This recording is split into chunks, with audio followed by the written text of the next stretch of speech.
With thousands of voters expected to head to the polls this weekend, now more than ever Novocastrians are being urged to consider the important issues impacting our Indigenous Australians when casting their votes. Newcastle Knights football sensation and Cultural Choice Association creator Connor Watson is determined to use his platform to end the cycle of hopelessness which is currently facing the Indigenous youth. Suicide is as bad as it's ever been, and it's only getting worse, and I don't think we're really doing much about it.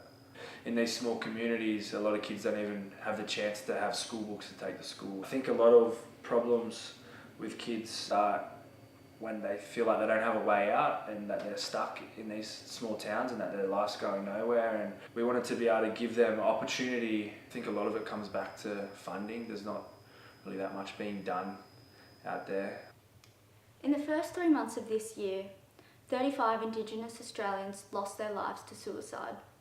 3 of these people were 12 years old. Mental health workers and Indigenous leaders are urging the federal government to provide more funding to fight this epidemic. Current Prime Minister Scott Morrison has vowed to end what he calls the curse of youth suicide.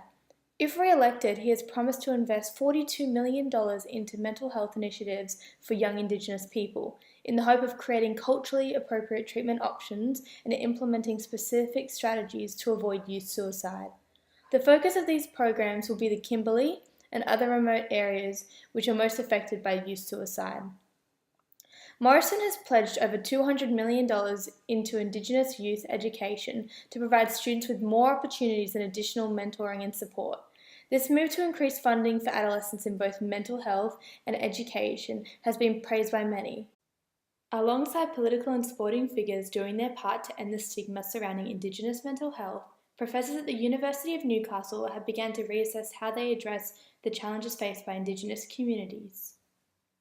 I think it's appalling in our statistics that we have children who are self-harming and committing suicide. I think it's a slap in the face for health systems to be able to understand that there are huge issues out there. I think it's imperative that we're doing more, because at the moment, with the statistics that we're seeing of Aboriginal people compared to mainstream versus, we're just having really poor outcomes.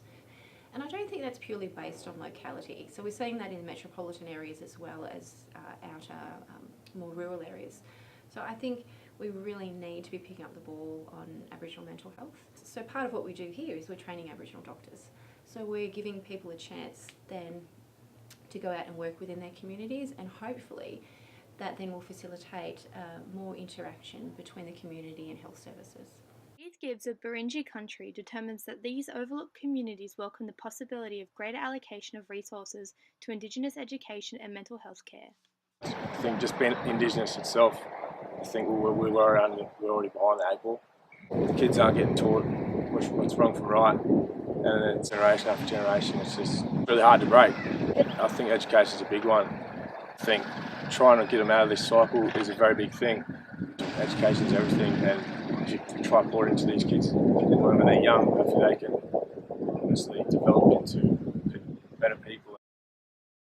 After months of campaigning between the political parties, what seems clear now is that Indigenous people are in desperate need of a government who will provide youth with educational opportunities and ways to combat the daily struggles they face.